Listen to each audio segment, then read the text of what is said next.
Assalamualaikum warahmatullahi wabarakatuh. Perkenalkan, nama saya Sifon Kolbi. Saya dari Program Studi Manajemen Angkatan 2021. Di sini saya membuat video untuk sebagai syarat mengikuti ujian akhir semester pada mata kuliah Applikom Ekonomi, yang mana dosen pengampunya adalah Bapak Septia Lutfi, Eskom Mkom. Di sini saya akan mereview mengenai penugasan yang sebelumnya telah diberikan kepada saya.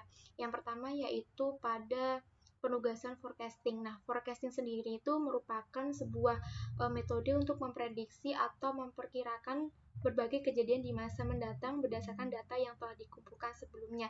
Yang mana dari model peramalan dapat dibagi beberapa sub model ya teman-teman. Nah, dari yang pertama itu bisa dilakukan menggunakan data masa lalu secara runtut waktu atau time series. Dan untuk memprediksi masa depan untuk permintaan produknya ya teman-teman. Hal seperti ini tuh disebut sebagai analisis time series, yang mana dalam POM ini tuh meliputi metode naive moving average, rata-rata bergerak bertimbang atau tertimbang, exponential smoothing dengan tren, analisis tren, regresi linear, dekomposisi perkalian, dan dekomposisi aditif, teman-teman. Nah, untuk langkah-langkahnya, teman-teman bisa langsung saja masuk pada blogger saya, yaitu Sifaun Kolbi, atau teman-teman bisa masuk saja ke link YouTube saya, dan sama itu mengenai Sifaun Kolbi. Di sini itu banyak sekali video-video yang sudah saya buat mengenai tugas-tugas Applikom ya teman-teman. Dan untuk yang kedua, itu ada materi network. Nah, network sendiri itu merupakan sebuah jaringan yang mana dapat menjadi sebuah penghubung antara satu titik dengan titik lainnya dalam jangkauan. Nah, di sini tuh ada 3 macam network model ya teman-teman, yaitu ada minimum spanning tree, maximal flow, dan shortest route. Nah, teman-teman bisa lihat sendiri bagaimana videonya, bagaimana langkah-langkahnya yang ada di dalam sini, itu teman-teman bisa dipelajari ya teman-teman.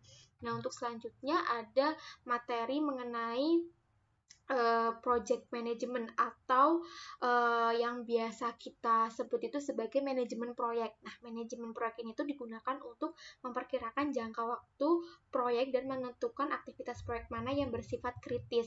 Nah, manajemen proyek itu secara umum itu mencakup 3 fase ya teman-teman, yaitu ada perencanaan, penjadwalan, pengawasan, dan pengendalian. Nah, dari teknik di sini atau untuk langkah-langkahnya teman-teman bisa masuk ke blogernya saya, atau teman-teman juga bisa masuk ke link YouTube saya. Di sini udah banyak sekali teman-teman mengenai proyek manajemen seperti apa. Ini ya teman-teman, ada kasus 1, 2, 3 dari project management.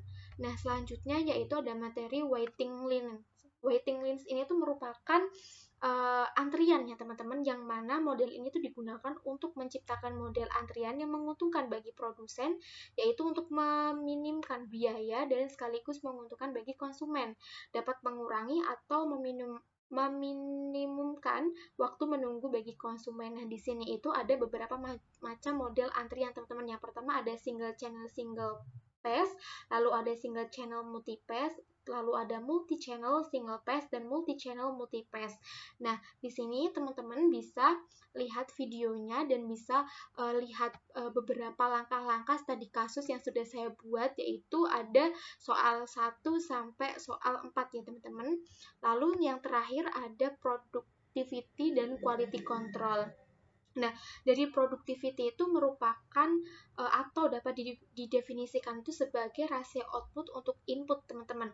Dari program POM ini itu memungkinkan untuk menghitung produktivitas dengan sejumlah input dan sejumlah periode waktu. Nah, dari program POM ini itu akan menghitung kedua pengukuran produktivitas, yaitu setiap masukan dan juga perubahan dalam produktivitas dari waktu ke waktu. Jadi, tujuannya itu untuk menghitung perbandingan antara hasil yang dicapai atau output dengan keseluruhan sumber daya yang dapat digunakan atau input. Nah, di sini teman-teman bisa lihat Studi kasusnya ada dua ya teman-teman, yaitu productivity 1 dan productivity 2. Di sini udah sangat jelas sekali teman-teman di YouTube saya. Lalu untuk selanjutnya yaitu quality control. Nah, quality control itu apa sih gitu kan? Jadi, quality control itu memiliki tujuan untuk menghitung secara statistik agar memonitor keandalan dalam memenuhi standar kualitas terjaga. Manajemen kualitas yang efektif menghendaki agar supplier dapat menunjukkan bukti bahwa keseluruhan komponen yang mereka pasokkan memenuhi standar kualitas tertentu. Oleh karena itu, perusahaan itu harus memperhatikan teman-teman teknik-teknik pengawasan kualitas itu seperti apa.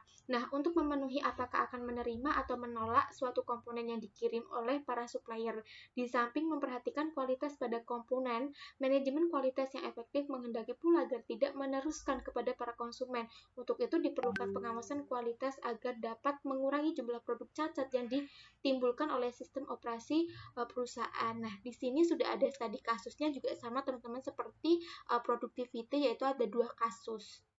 Nah, di sini ada link YouTube saya teman-teman. Di sini banyak banget dan udah lengkap banget, yaitu ada di channel Sifaun Kolbi. Teman-teman bisa masuk aja dan bisa diperhatikan mengenai langkah-langkahnya seperti apa. Mungkin itu saja teman-teman yang bisa saya sampaikan. Kurang lebihnya mohon maaf. Wassalamualaikum warahmatullahi wabarakatuh.